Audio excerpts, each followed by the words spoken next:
What we've all been watching these past 6 weeks out of Ukraine has brought the reality of war home in a way many of us have never seen before. That's certainly true for young people. We often wonder how they'll handle such tragic stories. Well, as I found out, sometimes the answer is the right way.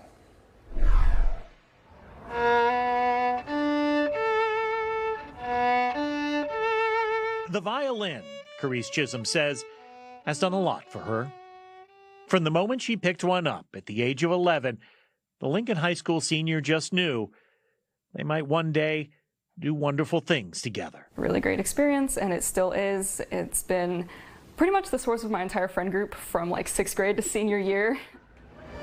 It makes a certain amount of sense then that when Carice wanted to do something to help others, the violin would be her instrument of compassion.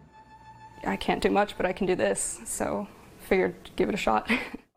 You see, like so many of us, the images reaching Carice from a world away have been hitting very close to home.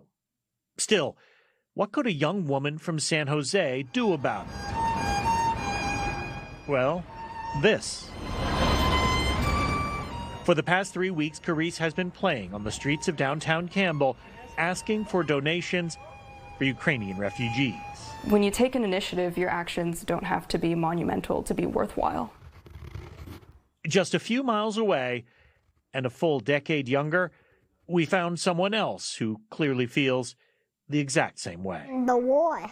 And the war destroys their homes and have the happy homes. Jacob Drinkhouse is a 7-year-old San Jose boy living with autism. Andrew Jackson, Mon Van Buren. He's normally occupied with drawing and talking about U.S. presidents. But even though his parents try and shield him from such news, what is happening in Ukraine has been weighing on even Jacob's mind.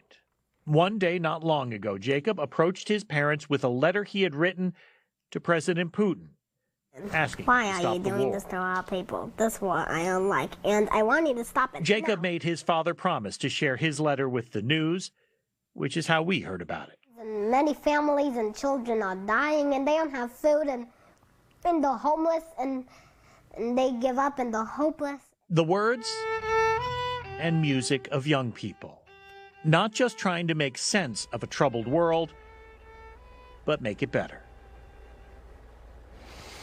Carice has raised over $1,000 in donations. Yeah, she has met people out there, some saying of Ukrainian descent, and they're genuinely touched by what she's doing. And Jacob's letter, I mean, he came to his dad and says, I want to get this out there. Can you send it to the news? I'm going to be honest, his dad sent it to us, not thinking anything would happen.